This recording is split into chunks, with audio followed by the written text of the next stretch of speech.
우리가 사는 세상을 운행 중이신 분이라는 제목으로 시편 104편 10절에서 31절 묵상을 나누도록 하겠습니다.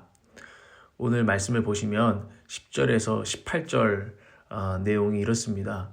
공급하시고 돌보시는 하나님을 우리에게 보여줍니다. 공급하시고 돌보시는 하나님. 하나님께서 마치 어떤 목자가 양 우리에 들어가서 그 구유에다가 이제 물을 막 흘려보내요. 그럼 막 물이 막 주르륵 당기면 양들이 와서 먹겠죠. 그것처럼 이 산 골짜기마다 물을 막 흘려보내 주십니다. 그렇게 이 시편은 하나님을 바라봅니다. 그래서 골짜기에 물이 막 쫙 차니까 거기에 각종 동물들이 와가지고 옹달샘에 와가지고 물을 마시고 가는 거죠. 목마른 동물들에게 생물들에게 물을 주시게 하고 또 채소도 나게 하시고 그래서 그것이 먹을 것이 되게 하시고 사람들은 막 포도도 나니까 포도 가지고 포도주도 만들어서 기쁨을 축하하고 뭐 이런 그림들을 이렇게 바라봅니다. 그리고 뭐 나무들도 백향목들도 이렇게 자라나니까 거기에는 새들이 와가지고 둥지도 틀고 집을 이렇게 삼아가지고 사는 모습들을 보여줍니다. 이게 뭘 말합니까? 하나님께서 모든 것들 우리의 의식주의 모든 문제들을 공급해주고 계신 분이다. 이 모든 먹거리, 마실거리, 우리가 살 거처 이런 것들은 하나님이 공급하시면서 돌봐주시는 것이다 라는 것을 우리에게 보여주고 있습니다. 그러면서 또 놀라운 점은 10절에서 18절에 보면 이곳에 있는 나무가 이렇게 물을 먹고 자라났잖아요. 그럼 이 또 나무가 또 새들에게는 먹거리를 제공해주고 또 집이 되어주기도 합니다. 그러니까 하나님께서 공급하시지만 모든 만물이 서로 공급을 주고 서로 의존하게 하신 하나님을 보게 됩니다. 그러면서 우리가 생태계를 볼 수도 있는 것이죠. 그런데 물론 이 생태계를 어떤 자연 법칙, 서로 약육강식이라고 하죠. 그리고 적응하고 또 서로 어떻게 하면은 이제 생존 본능을 가지고서 살아남을 수 있는 것인가. 이것들을 이제 경쟁하는 어떤 생태계로 보면서 이것을 자연으로 볼 수도 있지만 이 시편 또 믿는 자의 눈은 그것에 초점을 맞춘 것이 아니라 이 모든 서로 의지하고 공급을 하고 또 이 물과 이런 햇빛들을 공급해 주시는 그 하나님의 돌보심을 보고 있다는 것이 이 말씀에서 포인트가 될 것입니다. 어쨌든 10절에서 18절 모든 것을 공급하시고 돌보시는 하나님을 오늘 우리는 보게 됩니다. 그리고 19절에서 30절은 질서를 주시는 하나님을 보게 됩니다. 참 재밌죠? 이 해와 달 이렇게 밤과 낮을 하나님께서 주관을 하고 계세요. 그러면서 또 재밌는 게 어둠이 되면요. 늑대처럼 아울하는 늑대처럼 야행성 짐승들, 여기서는 사자들도 저녁에 사냥을 하거든요. 또 그러니까 이제 저녁에 사자들이 먹이를 찾으러 나갑니다. 그런데 이제 해가 뜨면요, 이들은 굴에 들어가서 쉽니다. 그러면은 해가 뜨면은 누가 나오죠? 사람들이 자기의 먹거리를 구하려고 나온다는 거예요.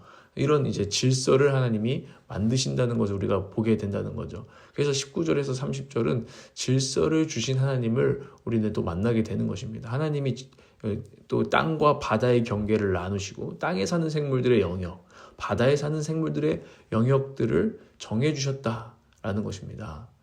이것들을 보면서 그래서 그 영역을 침범하는 거, 너무 큰 탐욕을 부리는 거, 바다 가서 고기 다 잡아와야지, 이런 것들이 결국에는 생태계를 파괴하고 결국에는 사람들에게도 해가 되잖아요. 이게 이 창조 질서를 무시하는, 그래서 하나님께서 항상 성경은 탐욕을 굉장히 경계하라고 말하는 거죠. 왜냐하면 하나님께서 영역을 정해주셨고 질서를 정해주셨고 분량을 정해주셨는데 우리가 그것을 자꾸 무시하게 될 때 문제가 일어나기 때문입니다.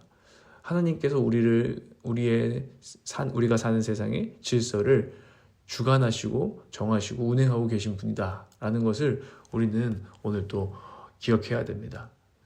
그래서 모든 사자든 사람이든 바다의 생물이든 먹이를 결국 하나님께 구해야 되는 입장이다. 그러니까 사자도 그냥 사냥하는 게 아니라 믿음의 눈으로 보면은 그들이 하나님 저에게 먹을 토끼를 주세요 하고 또 사냥하러 나간다는 것입니다. 그게 자기 힘으로 하는 것 같지만 토끼를 만나게 해주셔야 되고 정말 먹이를 구할 수 있도록 도와주셔야 된다는 것들을 보게 하는 거죠. 그러니까 결국에는 모든 만물이 이 창조주 하나님의 질서와 돌보시는 손길을 의지하며 살아간다는 것을 우리에게 보여주고 있는 것입니다. 우리는 모두 하나님의 질서와 돌보시는 손길을 의지해서 살아가야 하는 존재들입니다. 그러면서 좀 결론적으로 이렇게 말하는데요. 28절에서 30절 말씀에 보면 이 사는 거, 그리고 먹는 거, 이렇게 살아있는 것과 또 죽는 거, 그리고 새롭게 태어나는 것들, 새로워지는 모든 것들이 이 만물의 운행이 하나님께 속해 있음을 보여줍니다. 한번 읽어보겠습니다. 28절에서 30절입니다.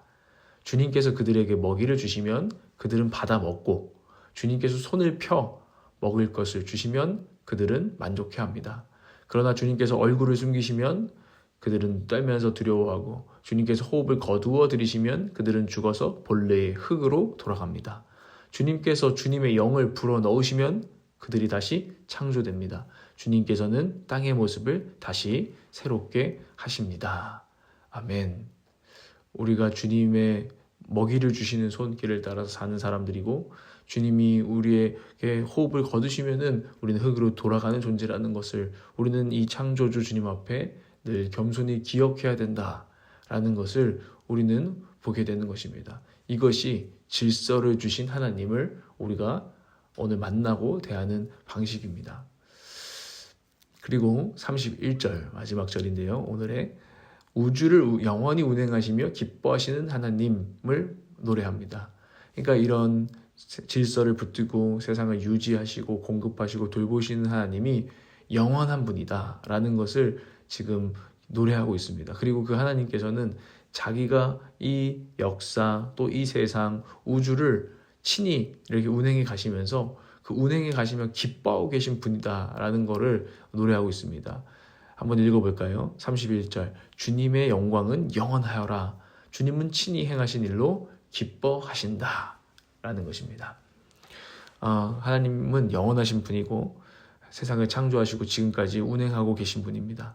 그분은 이 세상을 놓지 않으셨고 포기하지 않으셨고 이 세상을 친히 계속해서 운영하고 계시다라는 것을 우리는 믿고 노래합니다.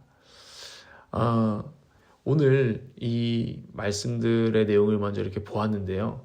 이 말씀들에서 어떤 핵심적인 메시지가 무엇일까 생각해 볼 때 우리가 사는 세상과 내 인생을 정말 어떻게 바라볼 것인가 이 문제 앞에 우리는 서게 됩니다. 믿는 그리스도인이 우리가 사는 세상을 보는 어떤 관점을 우리에게 준다라는 것입니다.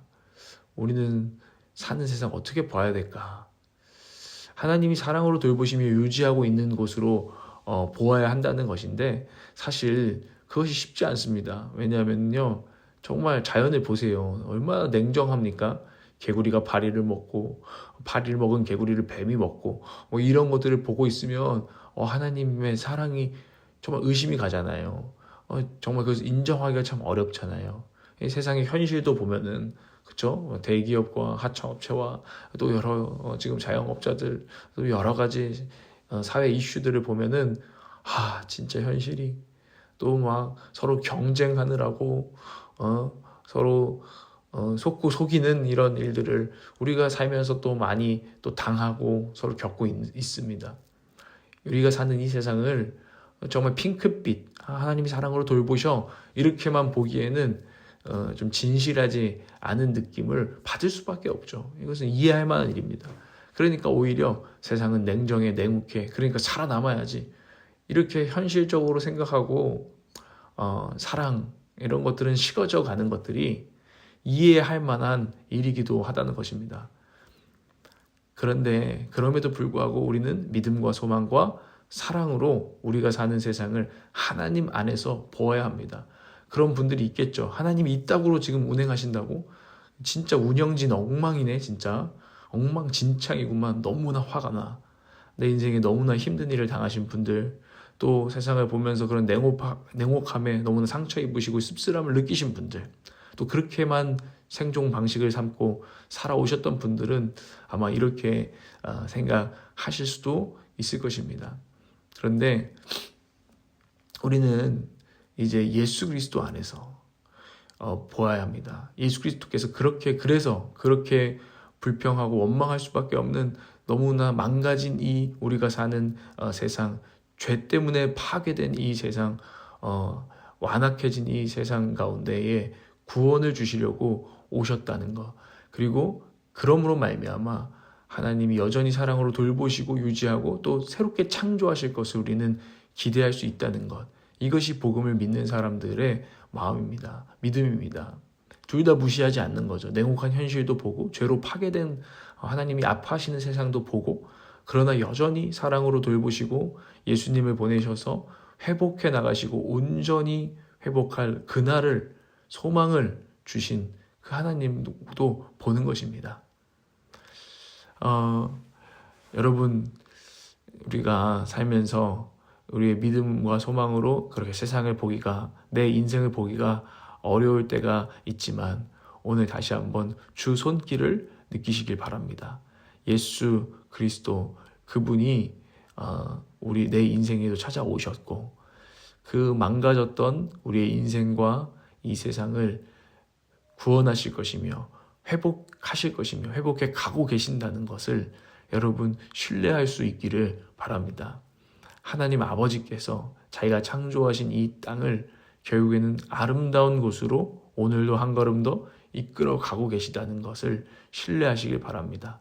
우리는 또 복음의 역사를 믿습니다. 예수 그리스도께서 오셨고 그분은 하나님이셨으며 그분이 성령을 보내셔서 지금 재창조의 역사를 이루어 가고 계시다는 것을 우리는 믿습니다. 그리고 그분이 다시 오시는 재림 때에 모든 슬픔과 모든 눈물과 모든 아픔과 불의와 모든 것들이 바르게 다시 아름답게 완성될 것입니다. 그래서 성령께서 운행하고 계시는 겁니다. 창세기에 마치 수면 위, 물 위를 이렇게 운행하고 계시는 성령님께서 우리의 마음속에서도 운행하시고 이 세상과 우리 이 나라와 모든 열방에서도 하나님 운행하시는 분이십니다.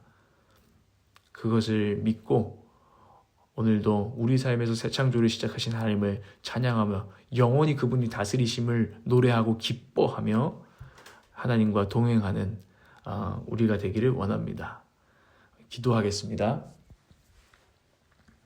하나님, 주님이 영원히 다스리시고 영원히 우리 이 세상을 돌보고 계시며 유지하고 계심을 찬양합니다. 때로는 우리 삶에 파괴적인 일들, 여러 가지 어려운 일들이 찾아와서 그 하나님의 공의와 자비가 이 땅에서 실현되고 있는지 정말 믿기가 어려운 시험들을 우리가 당하지만 그때마다 이 말씀을 기억하고 예수 그리스도를 기억하고 사랑이 많으신 아버지를 다시 한번 우리가 믿고 붙들고 세상을, 우리의 인생을 다시 보게 하여 주시옵소서. 오늘 우리에게 주신 이 하루 가운데서도 때로는 비록 파괴로 보이는 그런 일들이 일어날지라도, 망할 것 같은 그런 일들이 일어날지라도 그 모든 것들이 철거 작업이요, 주님께서 새로운 반석 위에 새로운 집을 내 인생과 우리 삶 가운데 짓고 계심을 믿게 하여 주시옵소서. 새 창조를 믿게 하여 주시옵소서. 주님 사랑합니다. 주님과 함께 새 창조를 사모하며 오늘도 나아갑니다. 예수님의 이름으로 기도합니다. 아멘.